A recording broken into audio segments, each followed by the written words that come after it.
तर काँग्रेसचे प्रदेशाध्यक्ष नाना पटोले यांनी काँग्रेसच्या कार्यकर्त्यांकडून पाय धुवून घेतल्याचा व्हिडिओ समाज माध्यमांवर चांगलाच व्हायरल झालेला होता आणि यावरून भाजप आता आक्रमक झाली असून आज भाजप युवा मोर्चाच्या वतीने पटोलेंच्या विरोधात महाराष्ट्रात आंदोलन सध्या सुरू आहे। वरईच्या जांभोरी मैदानावर मुंबई भाजप युवा मोर्चाच्या वतीने हे आंदोलन सध्या केलं जात आहे। राज्यभर खरं तर नाना पटोले यांच्या निषेधार्थ हे आंदोलन सुरू आहे।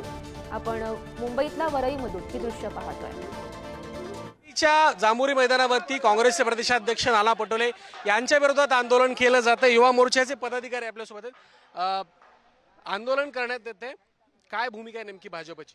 भूमिका अशी आहे की आतापर्यंत या महाविकास आघाडी सरकार जेव्हा होतं त्या सरकारमध्ये असताना सुद्धा यांनी ओबीसीचा अपमानच केलाय आणि आता सुद्धा हे सरकारच्या बाहेर आहेत तरी सुद्धा हे लोक ओबीसीचा अपमानच करताय। यांनी कुठल्याही प्रकारे यांना ओबीसी समाजाचं यांना कुठल्याही प्रकारे रिस्पेक्ट राहिला नाहीये, मान सन्मान राहिला नाही। यांना फक्त ओबीसीचे मतं पाहिजेत पण मान सन्मान ठेवायचा नाहीये ओबीसी समाजाचा।